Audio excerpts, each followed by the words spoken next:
thank you to the Center for Latin American Studies, to the Kirwan Institute, and for the School for Environment and Natural Resources, as they helped provide the funding to allow this event to be possible. So representatives from those different organizations are here, so thank you, and thank you to all the people who organized it. So on behalf of those organizations, I welcome you here all this afternoon. The Poverty and Inequality Working Group in the Center for Latin American Studies has dedicated this academic year to this very important issue of food security. So we were really thrilled when Dr. Holt-Gimenez accepted our invitation to come here and speak as part of the speaker series. Dr. Holt-Gimenez received his PhD in environmental studies from the University of California in Santa Cruz and is currently the executive director of Food First, an Institute for Food and Development Policy. Over the course of his career, he has emphasized a political economic framework and a food systems approach in addressing issues of food security, food sovereignty, food justice, and food worker and social movements. Over the past 27 years, he has worked on the local, national, and regional level in addressing a number of topics, important, critical topics to food security, such as sustainable agriculture and development, natural resource management, agroecology, and cooperative and community development. And he is particularly well known for his work on farmer-to-farmer program development in coordination with farmers' unions and non-governmental organizations, especially in Mexico and in Central America, and especially with the Movimiento de Campesino a Campesino. Dr. Holt-Gimenez has published his work in a range of venues, including books, academic articles, and journals such as the Journal of Peasant Studies and the Journal of Development, as well as a recent article in Race, Ethnicity, Multidisciplinary Global Context, which is published right here by Kirwan Institute. And he also frequently writes pieces for the popular press, so you can find articles in places like The Nation, for example. His books include Campesino a Campesino, Voices from the Farmer-to-Farmer Movement for Sustainable Agriculture in Latin America, Food Rebellions, which those who've taken a class with me have had the pleasure to read, and I see some of you here, so that's great.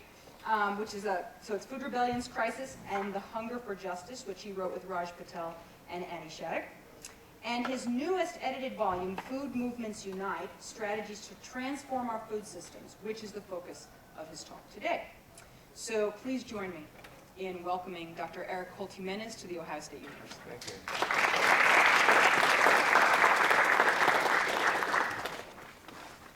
Thank you very much, and thank my sponsors also for inviting me, managing to get me here on Valentine's Day. Well, thank you for coming. If you came, it's because you're interested in food, agriculture, questions around hunger, sustainability, whatnot.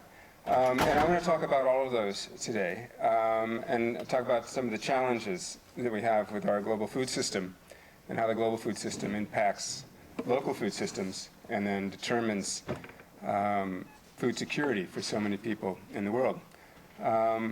And the way I want to do it is I'm going to sort of bridge between one of the books that was just mentioned, Food Rebellions, Crisis, and the Hunger for Justice, to sort of talk about what's wrong with the food system and how did it get that way.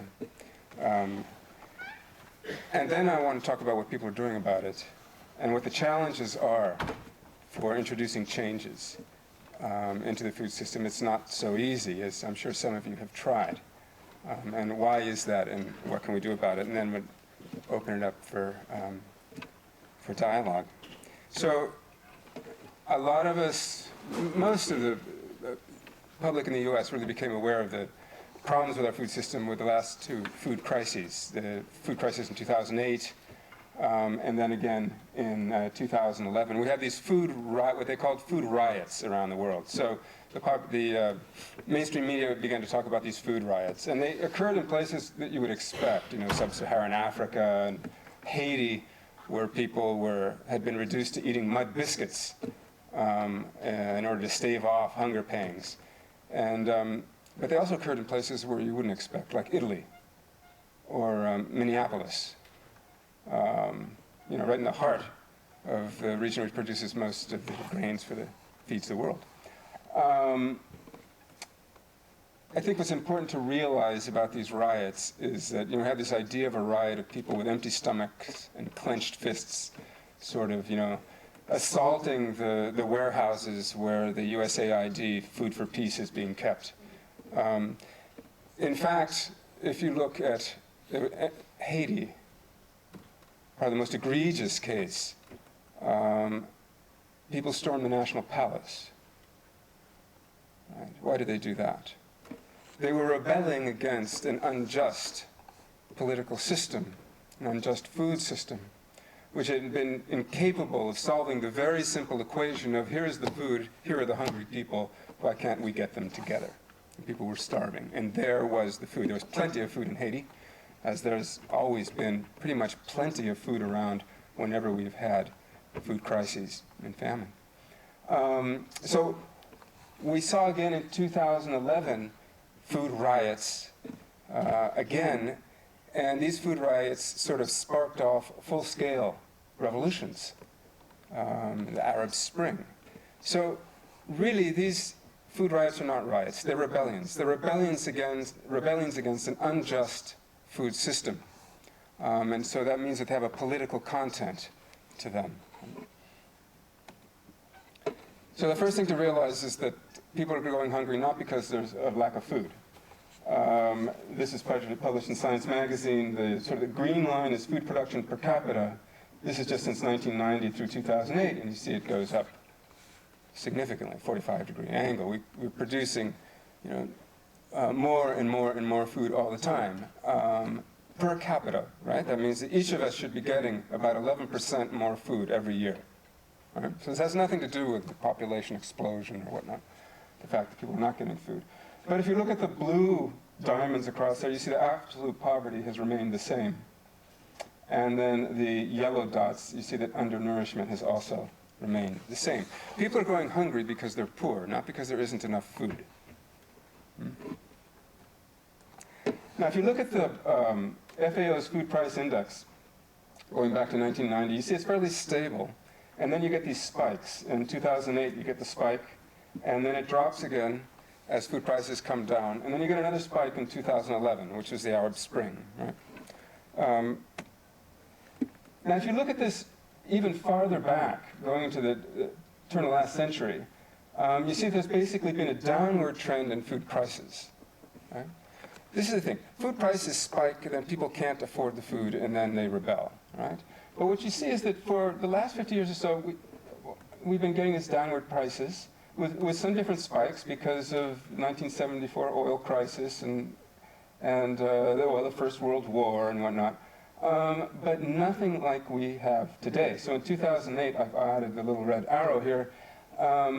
Food prices have gone up beyond anything that we've ever seen in recorded history. Right? Since we started recording the food price index. Now, this presents a number of problems. So if you look at, here's our curves again in blue and black in 2008 and in 2011. And the red lines indicate food rebellions. So you see, of course, there's food rebellions centered in time along the spikes in the price of food, right? In the global price of food. Now the curves, if you follow these lines, they spike, prices go up, they drop back down, but they don't drop back down to where they used to be. So we have an upward curve over time.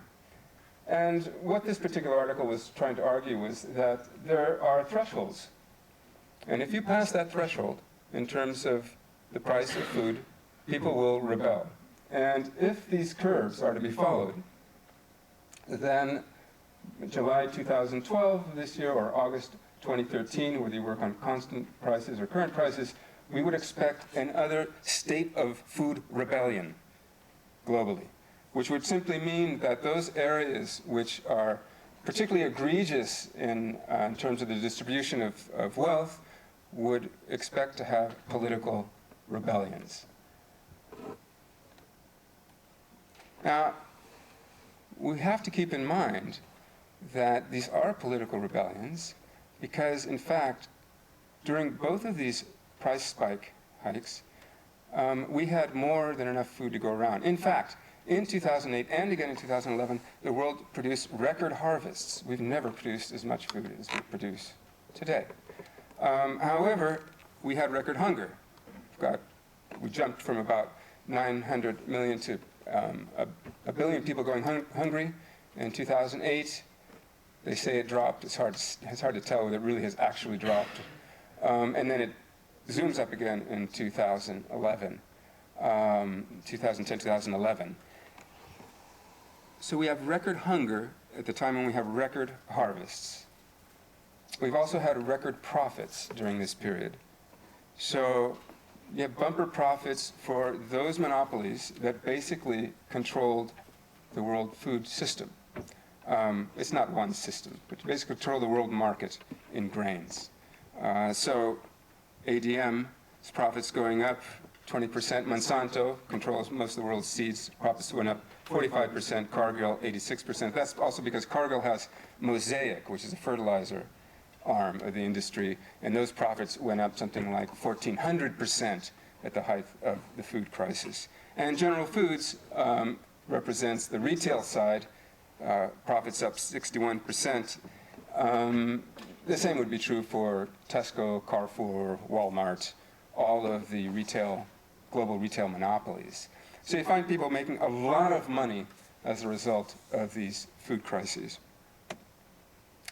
This is an interesting set of graphs. So the first graph on your left is what we've been talking about. There's the red line, and those are the FAO's food price index, and there's the spike, the first spike, and then there's the second spike. And the blue line is basically the local food price index. Now that's what the retailer sells it for. So this is very important because you can see is that after 2008, the retailers kept their prices to the public high. This was their windfall. Even though world grain prices went down, the price in the stores to people stayed high, right? This is where they made tremendous profits. This is where Walmart and Tesco and Carrefour made tremendous, tremendous profits, right? Now, and it's important to remember about these profits because we're going to come back to them in a second, because they're having problems with these profits. You think it's a good thing to make profits? Well, it's good if you can reinvest them, but if you happen to run into a global recession and there's no place to reinvest your profits, then you've got a problem. It's called the crisis of capital accumulation. This graph on the right is Monsanto's stock shares. So Monsanto's stock shares, the curve is pretty much congruent with the food price crisis. So you see that Monsanto's stock shares go up as people get hungrier. Monsanto's shares go down as the food prices go down. And since they're not retailers, they can't hold them. Their stock prices go down. Monsanto now has a problem, because not only had they made incredible profits with the spike, but then stockholders have lost confidence in Monsanto stock. So they've got to show some results. So on one hand, you have retailers that have to reinvest mega profits somewhere. They've got a crisis of capital accumulation. They've got to get rid of this stuff. And on the other hand, you've got another monopoly that has to show results in order to keep its stock price high. So what are they going to do? Well, luckily for them, these crises are coming cyclically.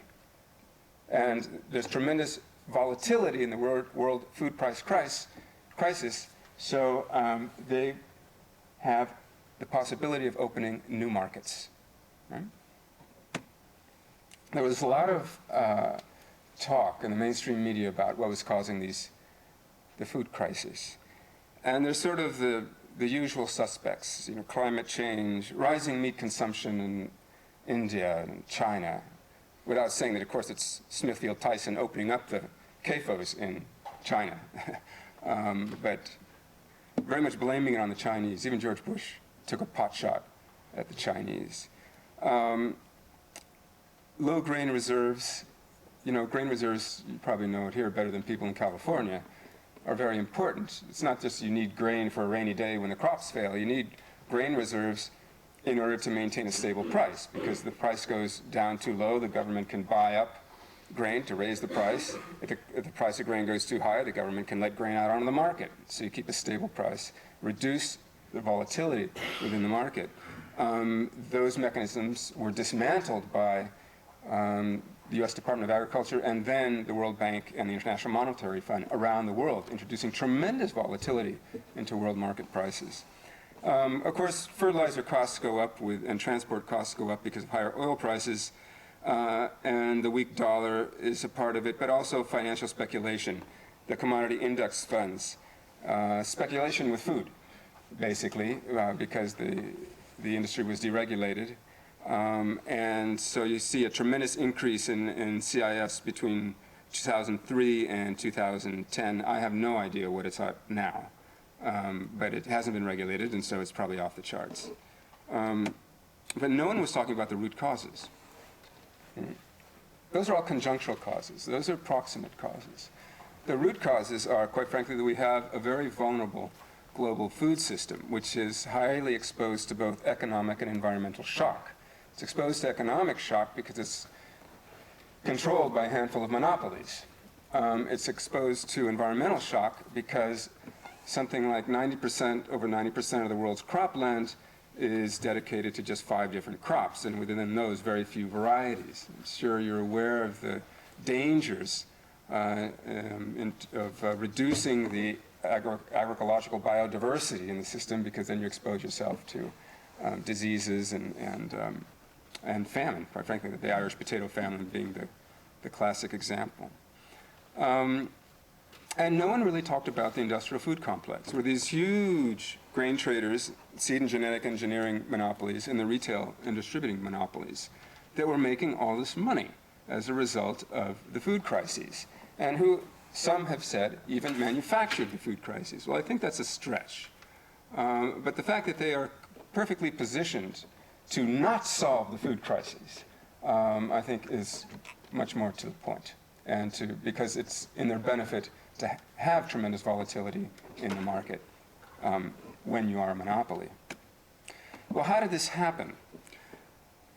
Of course, we didn't hear about the history of this either, which is basically the rise of the industrial agri-foods complex. And now we can start with colonialism, but we won't. We'll start with the Green Revolution in the 1960s and the 80s, which basically transferred the industrial northern model of production from the north to the south. And in doing so, displaced small farmers, also displaced most of the local crops, and concentrated tremendous areas of land into the hands of just a few large farmers and plantations, driving the smaller farmers up into the hillsides, fragile hillsides, or out into the agricultural frontier, or to the cities, the misery belts around the largest cities of the Third World, and more recently to the United States and Europe. The second step in the construction of the industrial agri-foods complex would be the structural adjustment policies imposed by the World Bank and the International Monetary Fund during the 1980s and 90s, in which, in order to restructure their loans to northern private banks, southern countries and farmers in this country were forced to restructure. Now, farmers in this country just went out of business, but and we lost half of our farming population during that period of time. But countries can't just go out of business. So what you can do is you can access their resources. You can access their capital goods. You can access their labor market. And that's precisely what the deal struck with the International Monetary Fund and the World Bank was. Countries signing on to these structural adjustment policies to be able to get money from the World Bank, to be able to pay back the northern banks, private banks, had to remove their tariff barriers, and they had to dismantle their marketing boards, and they had to shift from food to non-food export crops in order to have foreign exchange to pay back their loans. And they had to dismantle all of their reserves, dismantle a lot of their labor laws, a lot of their environmental regulations, et cetera, basically open up their countries to investment from the north. And that included agriculture, which means that they basically had to allow their domestic agriculture to be destroyed, and they had to import food from the global market. That was the whole point, to make these southern countries dependent on the global market for their food, not produce food within those countries themselves. And the third sort of nail in the coffin was the free trade mania of the 1990s through the present. We have free trade agreements and the World Trade Organization, which basically cements these structural adjustment policies into international treaty. And this is beyond national law. And that means that the citizens of these countries, from Mexico to India, if you like, cannot touch those treaties and those policies. So the structural adjustment policies become enshrined within an international treaty, removing them from any democratic processes. You can't vote the politicians out of power and get your marketing board back. It's too late. You now have an international treaty which obliges you to follow these structural adjustment policies, which means that countries like the United States and places like the European Union, who subsidize their agriculture, can then dump their grains into your markets, and you can do nothing to stop them, which of course puts all of your farmers out of business, which helps to explain why some 70% of the hungry people in the world today are farmers, and most of them happen to be women. And they're hungry because they're poor. It's not necessarily because they don't produce enough food. They probably need more land to produce more food per family. So they need land reform. But they also need market reform because they sell their food on the market, they sell their grains at a deflated price because they've got to compete with the subsidized grains which come in from the United States and Europe. They can't possibly compete with them.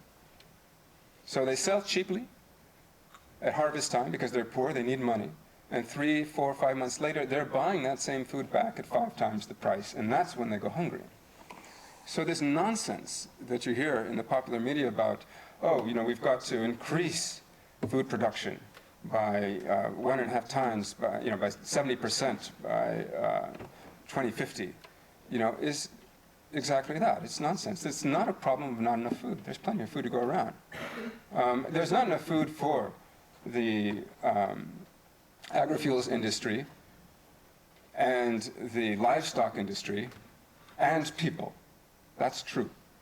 So if you hold all these things constant, then yes. If we don't change the system, then yes, we have to produce a lot more food. But there's several questions. Where are you going to produce the food? On whose land? Who gets to produce it? How much they get paid? Where's the water? I mean, this is a big problem. But it's not that there isn't enough food. So what have been the results of the construction of this agri-food regime? Well, the Global South used to export food back in the 1970s, about $1 billion surplus a year. Now they import $11 billion a year in food. There's a food deficit. The South has become dependent on the North for food. Industrial agriculture produces about 20% of the world's greenhouse gases and uses up 80% of its water. It's a very expensive, socially and environmentally costly way to produce food. But it's very good for accumulating capital in the hands of a few monopolies. We've lost about 75% of our crop diversity. Now, how we expect to confront the variability of climate change, the variability of weather due to climate change, without crop diversity is beyond me. You can't possibly produce a gene for every single climate event which is going to take place over the next 50 years, 100 years. It's ridiculous. I mean, we have a drought climate gene supposedly now. Well, what kind of drought? I mean, is that the drought at the beginning of the season, or is it the drought at the end of the season? Is it, as we had a great conversation this morning, some colleagues, is it about, do the shoots have to be drought resistant, or does the corn silk have to be drought resistant? Which kind of gene are we talking about here? Well, there are all kinds of droughts, and there are all kinds of floods, and there are all kinds of pest explosions as a result of climate change, which we can expect, and you just can't produce a gene for every single one of those hazards, for every single variety of corn and every single cultivar on the face of the earth. So it's absurd. We need that crop diversity, and we need diverse agroecosystems to be able to develop the resiliency we need for climate change. We mentioned about food per capita. We've had an increase in food per capita of about 12%, 11% over the last 50 years, but we have an increase in hungry people. So this is about distribution, and it's about poverty, and it's about alienation from food-producing resources. I won't belabor this point anymore, but the huge waves of immigration that we see today, like nothing the world has ever seen before. I mean, I'm the child of immigrants. I've gone back to my parents' villages, my grandfather's village in the Basque Country, and they received, and in Puerto Rico, and they've received remittances, during a period of time, and then we're able to sort of rebuild and maintain. That's not what we're seeing today. We're seeing entire continents having their rural economies destroyed as a result of this industrial agri-foods complex, and people coming desperately in search of work. And they usually become involved in the United States in agriculture, again, where they happen to be the lowest paid sector of our economy with the highest levels of food insecurity, working in the richest country in the world, produces more food than anybody but China. The other thing about this whole period is that you see the consolidation of the great monopolies that we have today. So ADM, Cargill, Bunge controlling 80% of the world's grain, Monsanto, 1/5 of the world's seeds, et cetera, is this period of construction, of deregulation of the market on one hand, destruction of local markets and production systems on the other, the expansion of the global market, which favors the consolidation of power and capital in the hands of just a few great monopolies. Now, this presented some problems for solving the food crisis. So the G8 and then the G20 got together a number of times in Madrid, and then in Hokkaido, and then in Paris, and in L'Aquila, in Italy, and said, look, we realize now that because this is a problem of governability. We saw the graphs with the rebellions. The governments don't like to see that type of thing. So we'd better move and do something, because this situation is becoming ungovernable if it continues. So the G20 promised some $22 billion to reconstruct agriculture in the global south, primarily in Africa. Well, the FAO had said it would take twice that amount. But then, after making the promises of $22 billion, the worldwide recession hit, and so basically none of that money has arrived. And it's doubtful that any of it will. Less than 1/20th of it has been given, and only, I guess, something like $6 billion of that was actually new money anyway. But it's still not forthcoming. So we see governments unable to deal with the problem. And we see a number of initiatives. And I would say these are, in large part, given the fact that they don't address the structural causes of the problem, these are PR initiatives. At best, and at worst, they serve to simply cement the existing relations within the agri-food complex. So Feed the Future from USAID, the U.S. Global Food Security Act, in large part this is about opening markets for GMOs. The Global Harvest Initiative, and I think it's called something else, but this is basically the large companies coming together saying they're going to save the world from hunger, from Coca-Cola to Monsanto. I haven't seen they've actually done anything yet, but they have different websites.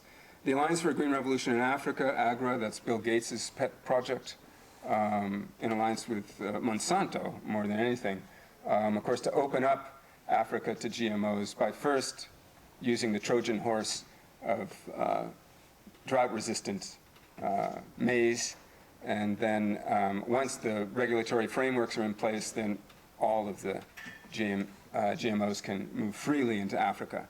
And why? Why is Monsanto so interested in Africa? I mean, people are poor. What can they buy? Go back to the graphs I showed at the beginning.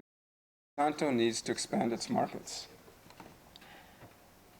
It's made tremendous profits, and now its share prices are going down because its markets are not expanding. They've saturated the market here. Europe doesn't want the crops. Where are they going to go? They're forced, they've overrun Latin America. Now they're forced into Africa. And what are they looking at in Africa? They're looking at what they call the bottom of the pyramid, the BOP. That's the only part of the economy, of the global economy, which is actually growing. Because contrary to popular opinion, the global economy has not grown for the last 20 years. It's remained flat. Right? What we do have is a tremendous concentration of wealth. If 10 years ago we had 500 billionaires, Forbes now lists 1,100 billionaires. And yet, the global economy is flat. It's growing at maybe 1%. But the bottom of the pyramid is growing at 12%. That means there are more and more and more poor people. So what can you sell to these poor people? Well, you can't sell them iPods, but you can sell them seeds. And you can sell them fertilizer, particularly if someone can come up with a credit, and they're working on that.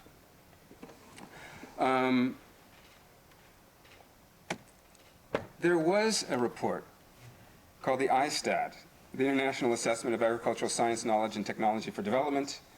It took me months to learn how to say that. And I'll tell you a funny story about this thing. These are their conclusions. This report took 4 years to prepare. There were 400 scientists working on this report. It was actually an initiative by Monsanto and the World Bank. Monsanto went to the World Bank under James Wolfenson and said, you know, we really need a global assessment which shows that GMOs can save the world from hunger. People just aren't getting our message. They hadn't done their homework. Jim Wolfenson said, we do those. We've done one on mining, on extractive industries, on petroleum. We do globalist dams. We've done one on dams. We do global assessments well. Well, that should have alerted Monsanto. It didn't, because every single time the bank has done one of these global assessments and actually pulled experts in to look at the issue objectively, the first thing they do is they don't look at the solution, they look at the problem. Damn scientists, they look at the problem first. And then they attempt to test different solutions theories around the problem. What could be the solution, right? So that's what this group did, like every other group. And of course, the results which they produced were completely contrary to what Monsanto wanted. They basically said that GMOs are not needed because they don't raise intrinsic yields. They don't raise yields. They can lower losses, but there are other ways to lower losses too. But they don't raise yields. Any yield increases, intrinsic yield increases, would be coming from the hybrids or something, but it doesn't come from genetic engineering. And they are unable to fully address climate resilience. And that free trade, the global free trade is very detrimental. You have to realize that what the G20 said was we need more free trade. We need more technology. In other words, we need more of everything that we've been doing for the last 30 years, which has produced this crisis, in order to solve the crisis. Right? Well, it turns out that free trade, that 90% of the benefits go to northern countries, and the benefits to poor farmers are like $2 per farmer per year. Well, that's not even enough for a poor farmer to pull themselves out of poverty, so it's ridiculous.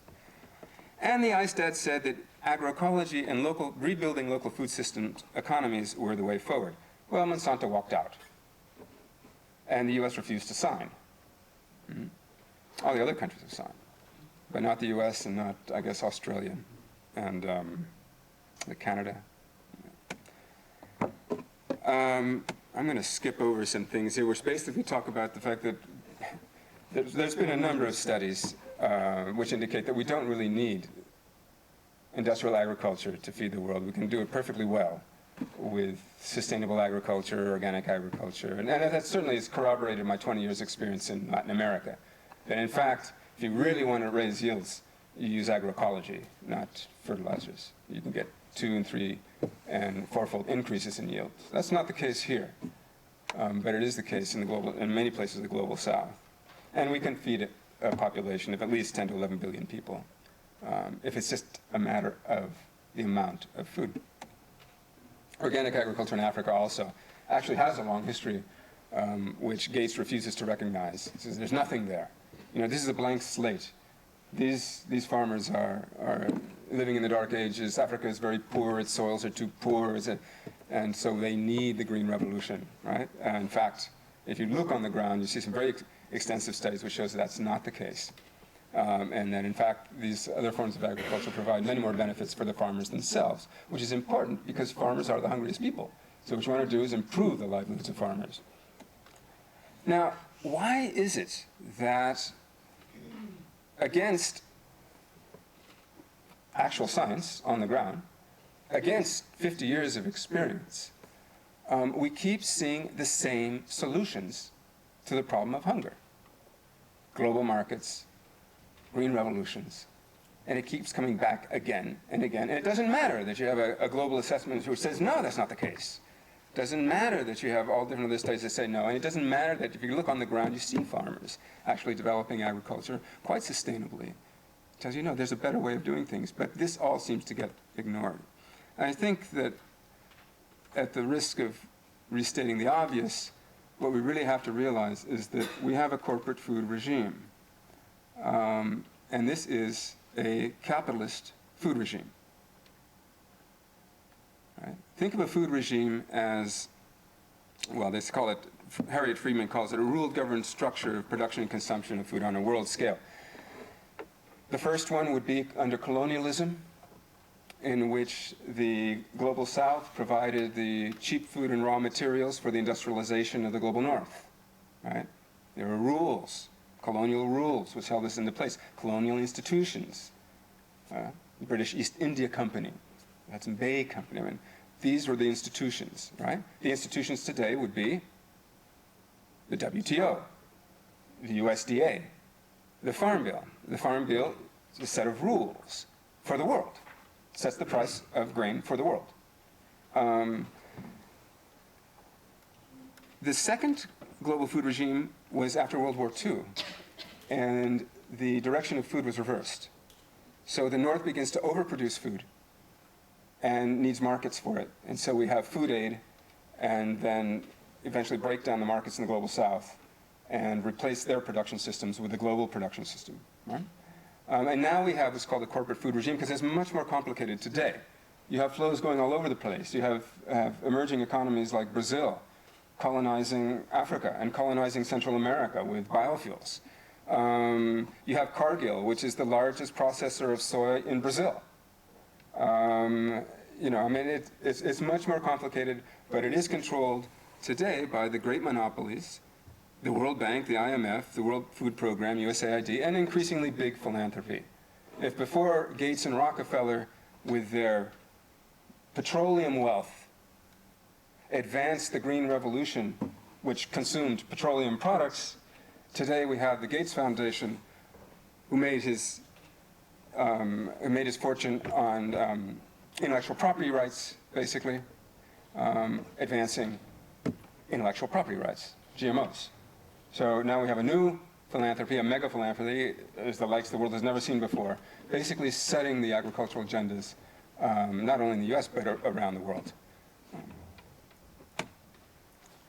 Now, because this is a capitalist food regime, we know some things about it, because we know some things about capitalism. And Karl Polanyi has done the historical work on this. Basically, capitalism always goes through two periods, two phases, one of liberalization and one of reform. And during the period of liberalization, basically markets are unleashed upon the world. They're deregulated. And you see tremendous market expansion, breathtaking capital expansion, but followed by devastating busts. Think of the Roaring '20s in this country, right? Followed by 1929, a tremendous bust. And then the world, the depression, US depression, right? That's happening again. With Ronald Reagan and Margaret Thatcher, basically the whole process of deregulation came in.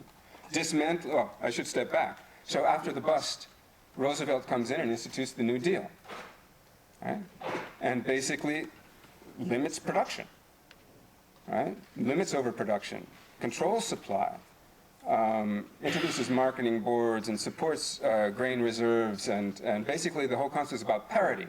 Farmers should be able to make a living, a decent living, at farming. So they get a price commensurate with what their work is worth in order to make a decent living, right? So food is valued on the amount of labor and time that goes into it. That's not how it's valued today. But anyway, that period follows this period of liberalization. We get this whole period of reform with Roosevelt and around the world. And then this is dismantled starting in the 1980s. We call this globalization. but we're really in a period of neoliberalization, right? It's a liberal period of capitalism, which the market is again cut loose upon the world. Now, the thing about capitalism is that during its period of liberalization, if markets were allowed to run rampant indefinitely, they would eventually destroy both the social and the material basis for the reproduction of capitalism. And so reform always comes. Now, what kind of reform? You could have the New Deal, as we did in this country, or you could have fascism, as they did in Germany and in Italy.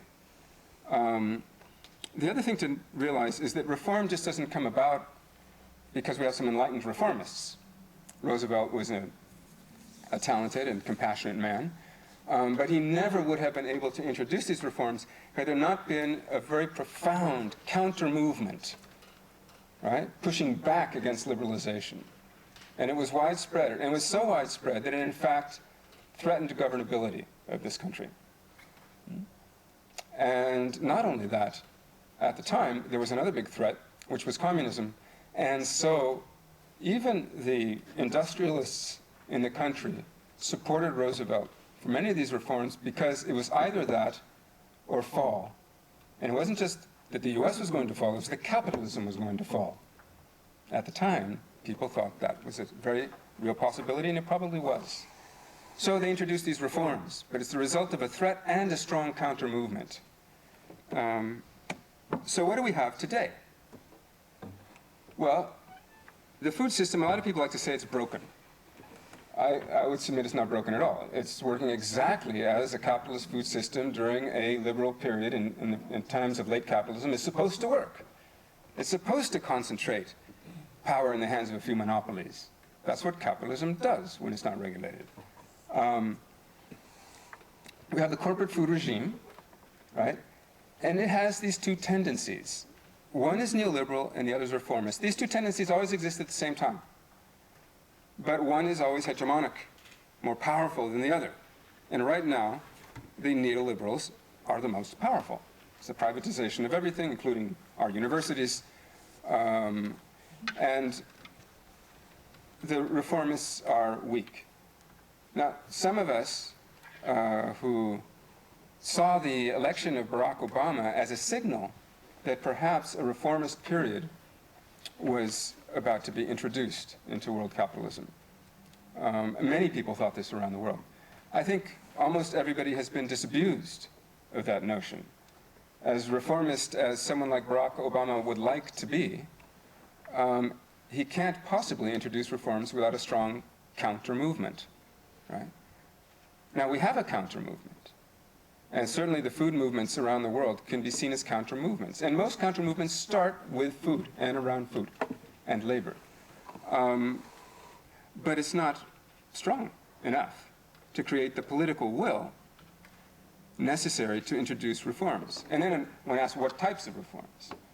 Fascist reforms, reformist reforms, transformational reforms? Are we just reforming to maintain the system that we have today, which is so inequitable and unsustainable? Or are we trying to introduce reforms which actually transform it? So within the food movements, we have two major tendencies worldwide, I would submit. Oh, let me step back and talk about the corporate food regime for just a second, the two tendencies, because sometimes you have, I say they're both present at the same time. They can be present at the same time in the same institution. So the World Bank has the IFC, which is the private sector lending arm, which is quite neoliberal. And then it has the Bank for Development, which is the public sector lending arm, lends to things like women's projects and other things, infrastructure and whatnot.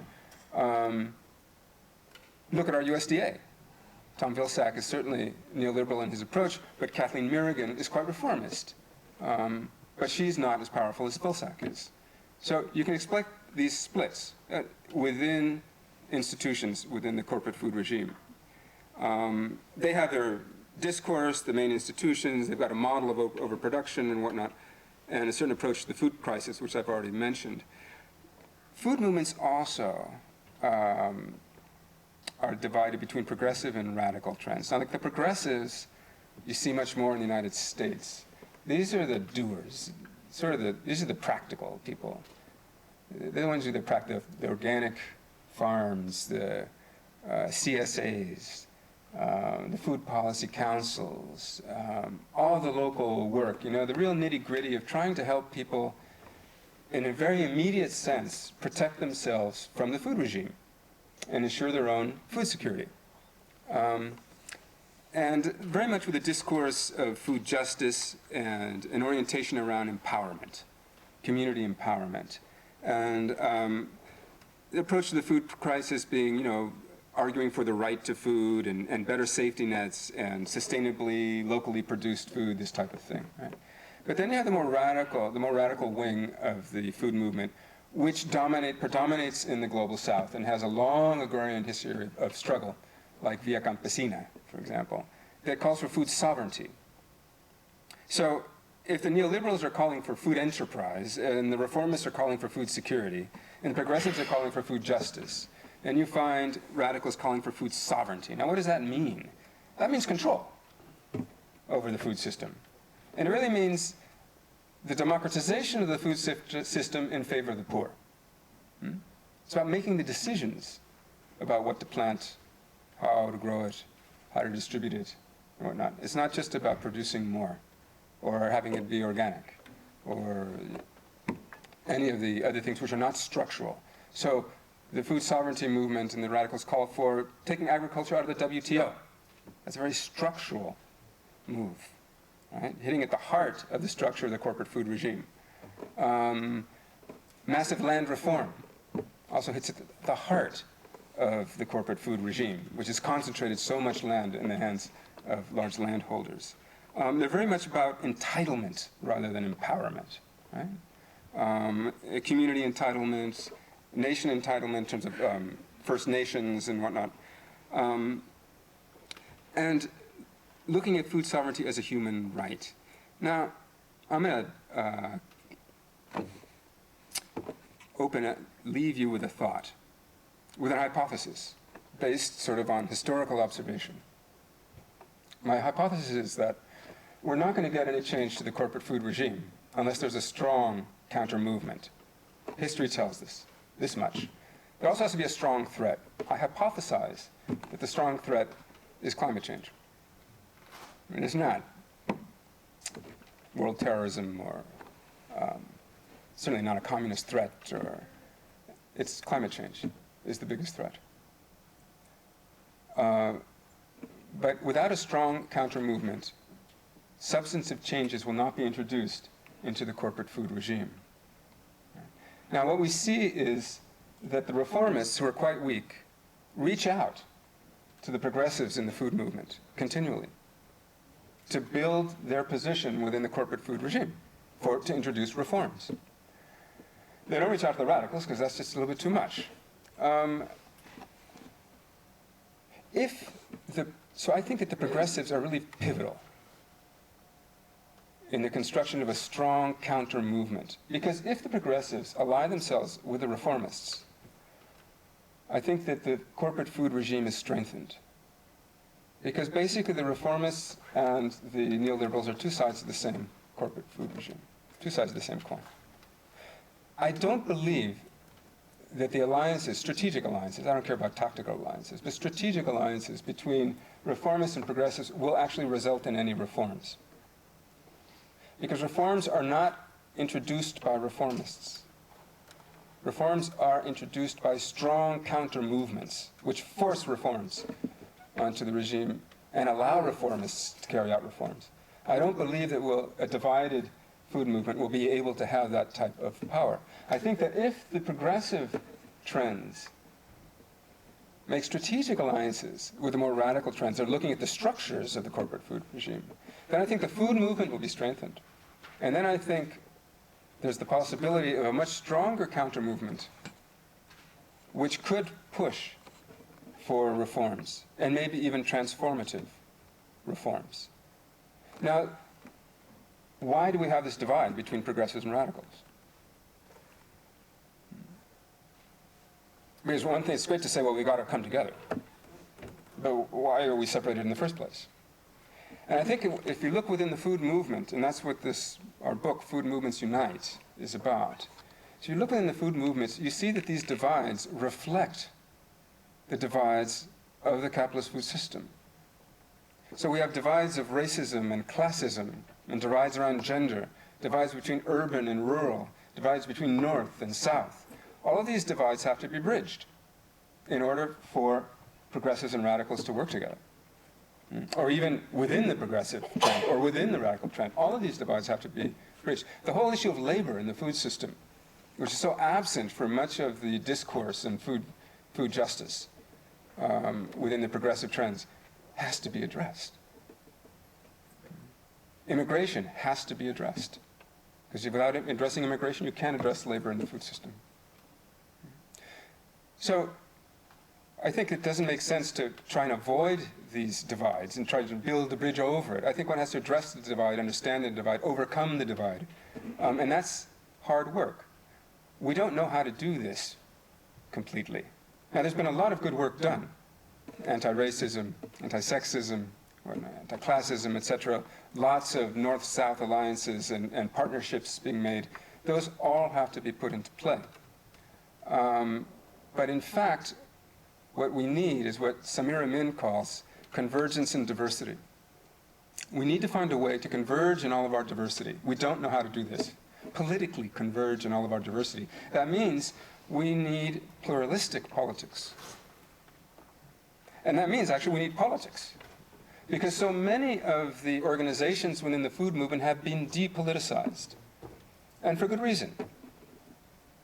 The old forms of political organization which ushered in the great social changes of the last century, which ushered in things like even suffrage, 40-hour work week, benefits, universal education, these were the result of struggles by unions, by political parties, by vanguard parties, the capture of the state. All these old forms of political organization have ceased to be effective because capitalism has changed. Now, it's not that they're not important. They are important. But communities working in social change and social change agents have moved away from these old forms. But in doing so, they've depoliticized themselves. So we need to repoliticize our work as we converge in all of our diversity. No one knows how to do this. It's probably going to be up to you to invent it. What we do see are important indications that it's already happening. So if you look at the alliance between Via Campesina, which is an international peasant federation with millions of members, forming an alliance with the World March of Women, and how the World March of Women introduces gender politics into Via Campesina's demands for food sovereignty. They're an integral part of food sovereignty now. Begin to see the alliances from the Coalition of Immokalee Workers, for example, reaching out to students and reaching out to churches with a completely different organizing strategy in order to get a penny more per pound for the tomatoes that the tomato pickers pick. Or even the food sovereignty, the food policy councils that are springing up like mushrooms around the United States because the Farm Bill doesn't respond to citizen demand, because citizen demand is not there. Corporate demand is there for determining the Farm Bill, but most citizens don't care about it. And since farmers are such a minority, they can't do anything to change it. So what's happening? We see these food policy councils springing up around the country where local communities, cities, counties, even states attempt to change the rules of the local food system in order to favor the type of food system which is more equitable and more sustainable, and perhaps more local as well. So this tremendous convergence of actors there. Right? So I think that these sort of tender shoots are very important, and that we have to learn from them, and then invent more as we move forward. And I think that the good news is, this is a terrible panorama, right? This is the best of times and the worst of times. The summer of hope and the winter of despair. But if you look back at history, it's on the side of change. We know that. The important part then is what kind of change are we talking about, which is where the politics comes in. And that is the task that is facing the food movement today. Thank you.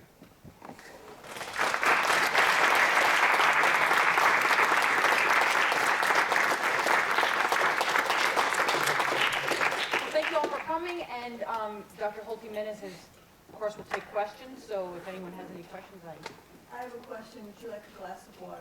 yeah, we should have gotten you that earlier. Thank you. Bad host. Any questions?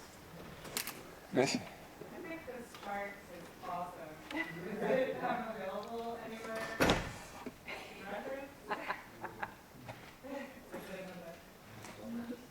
Yeah. So I anticipated that.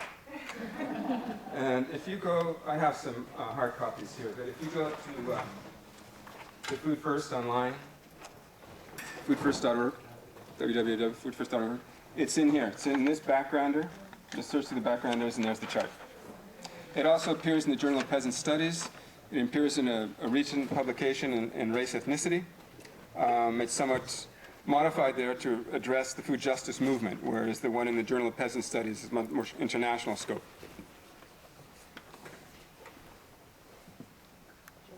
Yes, I was curious about the threshold for the food rebellions that you talk about.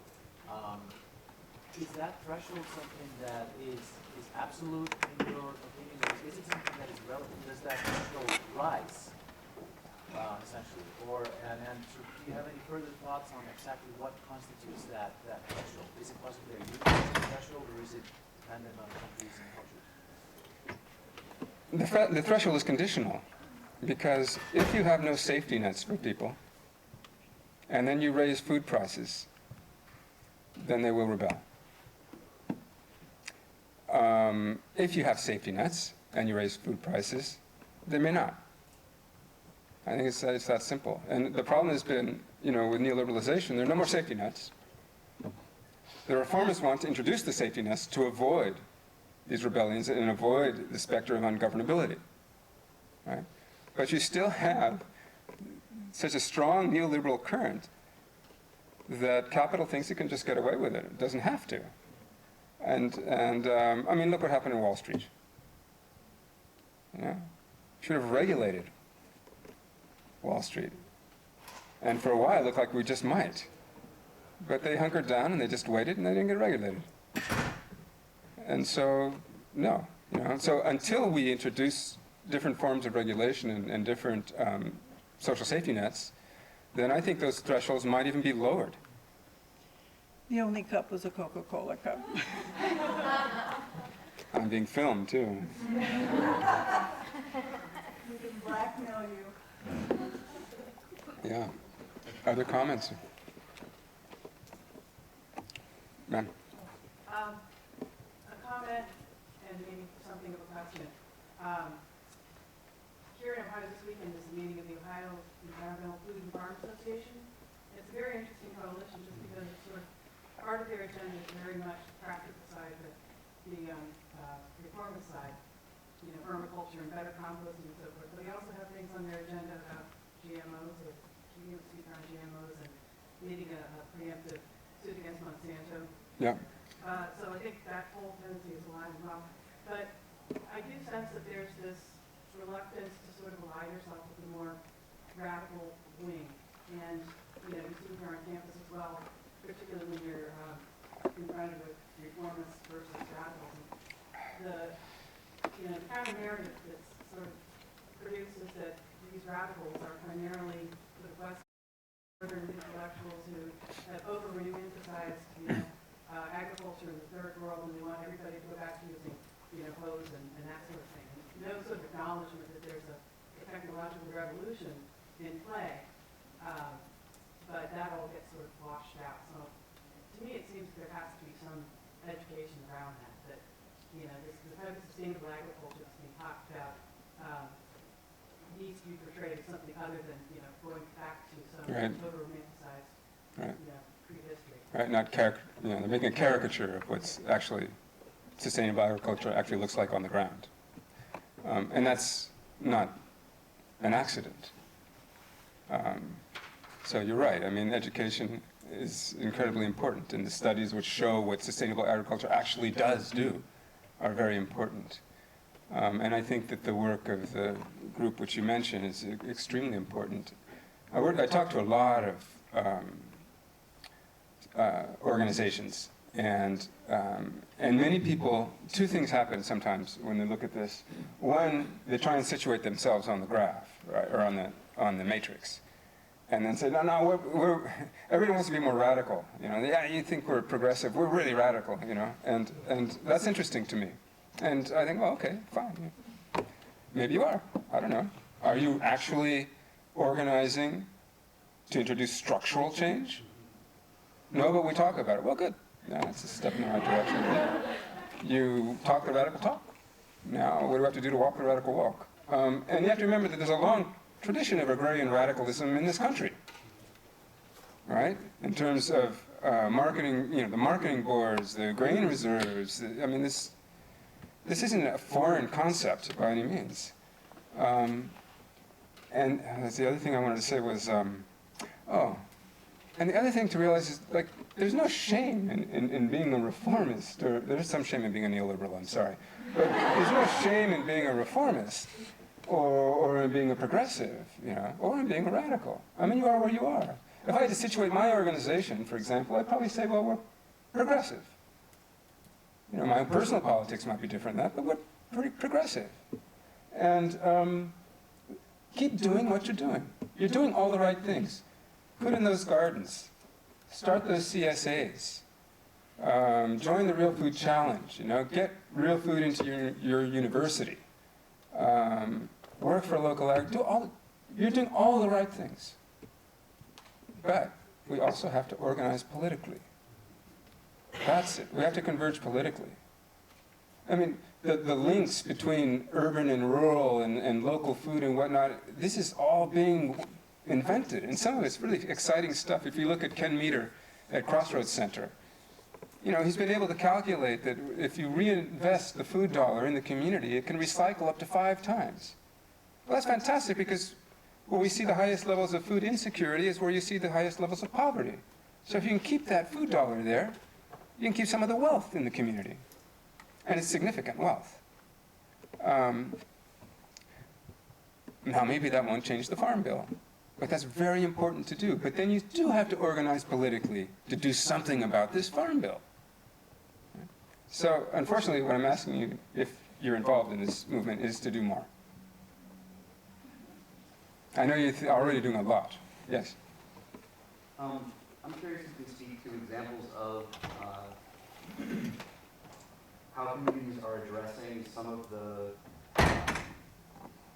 strains of sort of paternalism or racism or classism that tend to fracture food justice communities as they try to build those coalitions. And I've seen some increasing conversation about those issues. Yeah. I haven't seen engagement on a structural or a practical level of education within communities, self-constituting communities, of how racism and white supremacy and classism and gender violence all relate to building those coalitions that can mobilize political force.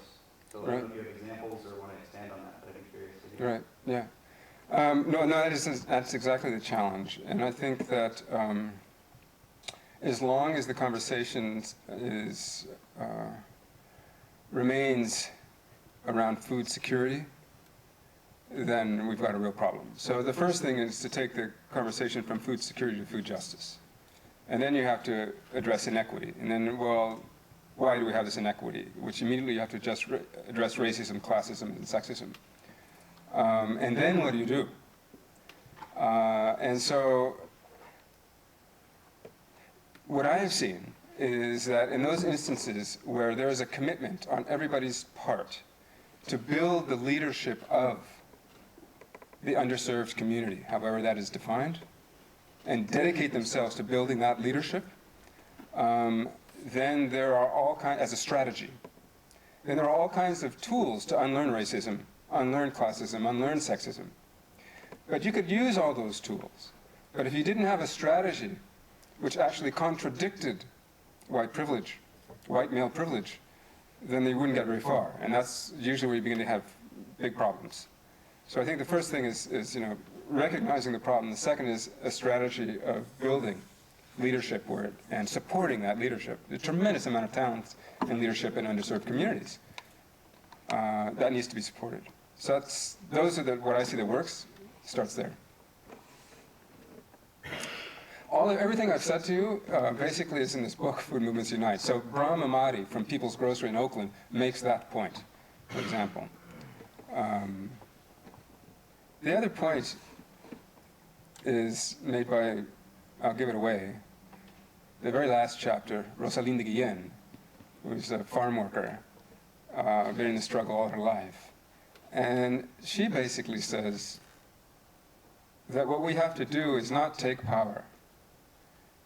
Like somebody's got the power, and we want that power, and so we're going to take it. We need to take one of our people and put them in a position of power, and then they're going to help us. And then what tends to happen is that you lose that person. Or you lose the integrity of your organization. And so she says that the goal of community organizing today should be the transformation of power. It's not that she ignores the importance of power at all, but that in its present form, it sabotages our efforts at transformation. So that, in fact, we're going to have to transform what power is. And she doesn't say exactly what that means, but if you go to Rosalinda's organization called Community to Community, you find, first of all, it's run by women, with a lot of men, but all the leadership positions are held by women. And it takes some very radical stances on labor. And they're starting, for example,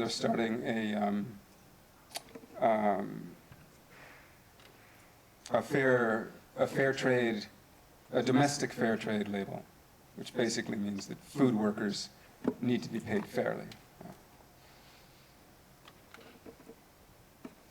Eric, thank you for a great talk. One thing I'm not seeing on the framework that I want to ask you about, which I think is really crucial for the problem of building a radical food movement in the U.S., which is, as you pointed out, especially important because farm bill sets global prices, we're the world's biggest producers, et cetera, also home to the world's largest agricultural corporation, is that the agrarian radicalism, particularly in the Midwest, of the 10s, 20s, and 30s, has largely been defeated by the depopulating of Middle America.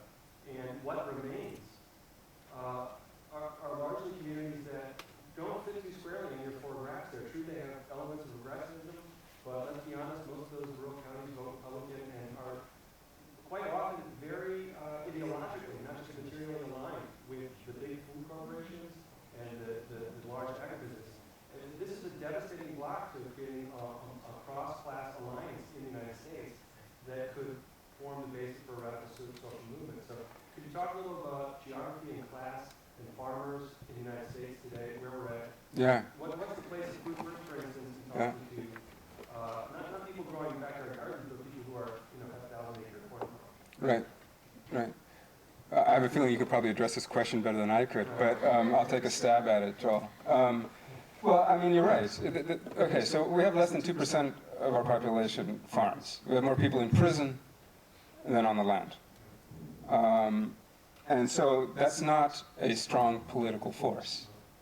Whether they're radical, progressive, reformist, or neoliberal, I mean, they almost, with all due respect to these families, politically, they're almost inconsequential, except how they are manipulated politically.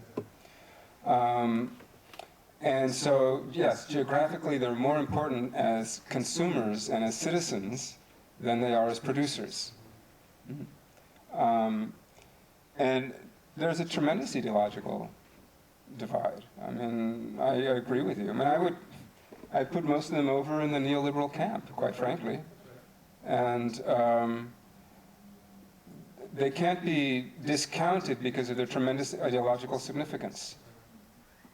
And so, Food First works with national Family Farm Coalition, who works with the American Corn Growers Association, for example. And we work with Family Farm Defenders in Wisconsin. I mean, the dairy farmers are radicalizing much more than any of the corn farmers are, because the corn farmers got another injection of cash with biofuels, which is probably going to crash, but okay. So, you know, there are farm organizations with large and medium-sized farmers on the fringe of what the mainstream ideological current is in much of this country. And we have to build alliances with them. Again, I don't think that the Farm Bill is going to change on the basis of what farmers want. It's going to change on the basis of what citizens want. And so the work is really with the citizenry around the Farm Bill, and I think, you know, a few structural adjustments can open up more space for us. You know, what we're going through now in the United States, if you wondered, we're going through our structural adjustment. We've imposed this on the rest of the world for the last 25 years. Now it's our turn. And boy, just a little bit of crisis and we go crazy and start occupying things. Which is also very interesting, I think. Occupy has managed to shift the national conversation significantly in political terms. You can say things now that you couldn't say before. You can point to injustices coming out of the corporate sector that no one would even listen to before. You can say the word capitalism in polite company. So, you know, wherever that goes, I mean, it's already made a significant contribution to the discussion that we need to have in this country. I know that doesn't completely address your question, Joel, but I think that's a social response to address your question. Yes, sir. This is a quick, just based on your last hypothesis of the climate change. Mm-hmm. So I want to put this. Actually, I'm asking you to expand on it. When you look at climate change and also the struggle against large-scale land grabs, in many parts of the world, especially in the global south, in Africa in particular, how you see the people of the global north could use this as a strategy to politicize themselves again, to struggle against that capitalist system in crisis, that we know that's the whole idea of it, and unmask the role of big philanthropy and also the corporations that work in our communities while devastating the rest of the world. Right. That's a really good question. I'm not sure I have a good answer for it. I mean, certainly internationally, you know, with Rio Plus 20 coming up, it's the time to unmask the fallacies of green environmentalism and green capitalism, that somehow you can make money on climate change, and that's the way to solve it, right, by making money on it. It's contradiction in terms of capital expansion. Here in the U.S., I think that, unfortunately, the real problem with climate change to me is that it's a threat which advances not on the basis of geopolitical negotiation. So with communism, it was a geopolitical fight, and communism would step back or move forward depending on what capitalism did. The only way for capitalism to disarm climate change is to decapitalize. And no one's going to do that. So then what happens is that climate change progresses until things begin to fall apart. And as things fall apart, then people begin making demands. And they'll make them here as well. I mean, more of our economy depends on weather than we like to think, than we like to believe. And the variability in weather patterns is going to start affecting our economies already. And the problem is that here we haven't had the conversation of climate justice. And I think that's where we have to start. There's a conversation around climate justice. Why should we pay for this? And the good thing about that is that I think that climate justice can be, in some ways, broader. here. And I mean, climate justice in the global south is pretty stark. And the need for it is pretty stark. Why should the underdeveloped countries in the south pay for the north's industrialization? Right?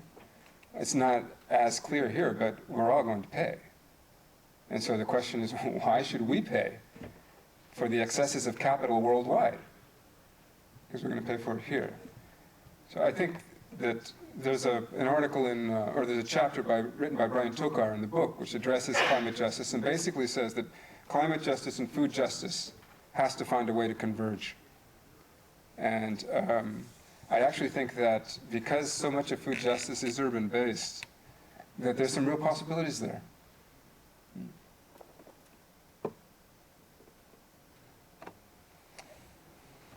No, we had a, right, you had a. I was actually just going to ask you, in honor of our partner here, the Center for Latin American Studies, if there are places in Latin America where people have been organizing, participating in La Via Campesina and other movements, where governments have responded positively. Well, one example is in Brazil, because Brazil is basically more federal. And so within the Brazilian states, Belo Horizonte, for example, has responded very positively in terms of, one, ending hunger and redistributing wealth and supporting the MST by not attacking them and by not supporting the large landowners to attack the MST, so the MST can attempt to basically occupy and distribute land to poor people. Just for those people who don't know the acronym MST, That's the Movimento Sem Terra. It's the landless workers movement in Brazil, which has a tremendous trajectory. It's one of the strongest social movements in the world, made up in large part by urban people who joined the MST in order to move out of the cities and get land. And it takes years. So you join the MST, you organize with the MST, you may organize with the MST, you may go through 2, 3, 4 occupations until you finally, it's your turn, you get to stay on this land. We have a book out, Food First has a book out on the MST, written by Angus Wright and Wendy Wolford, which is excellent. Yes? Real quick, there's been a tremendous amount of research done on the effects of food policies and practices in both the global south and in Africa. However, even though the Middle East and Central Asia has been routinely cited in terms of the IMF riots, of food riots, there seems to be a critical shortage of research in that part of the world. Do you know of anything going on over there? In the Middle East? Yemen is usually cited, as well as Uzbekistan and Tajikistan. No. Uzbekistan, I don't have information from there. I have a feeling the politics are so heavy that it's difficult. I mean, there's scads of information from South Asia and Southeast Asia. But no, we don't have it. I don't know. There's some information around Iraq coming out. I mean, how the Iraqi seed system was destroyed, and basically the food system was destroyed, and the U.S. Rebuilt it in its own image. Well, thank you all for coming today, and I hope you enjoyed the lecture. The new book is actually available outside on Barnes & Noble's small table set out there, so if you would like to buy it, I encourage you to do so, and I'm sure Dr. Holt-Gimenez may sign it, so you can have that done. But thanks again, all of you, for coming, and braving the weather, which I know the sun requires some bravery. Anyway, have a great afternoon, and thank you again, Dr. Holt-Gimenez, for Thanks for having me. Thank you very much.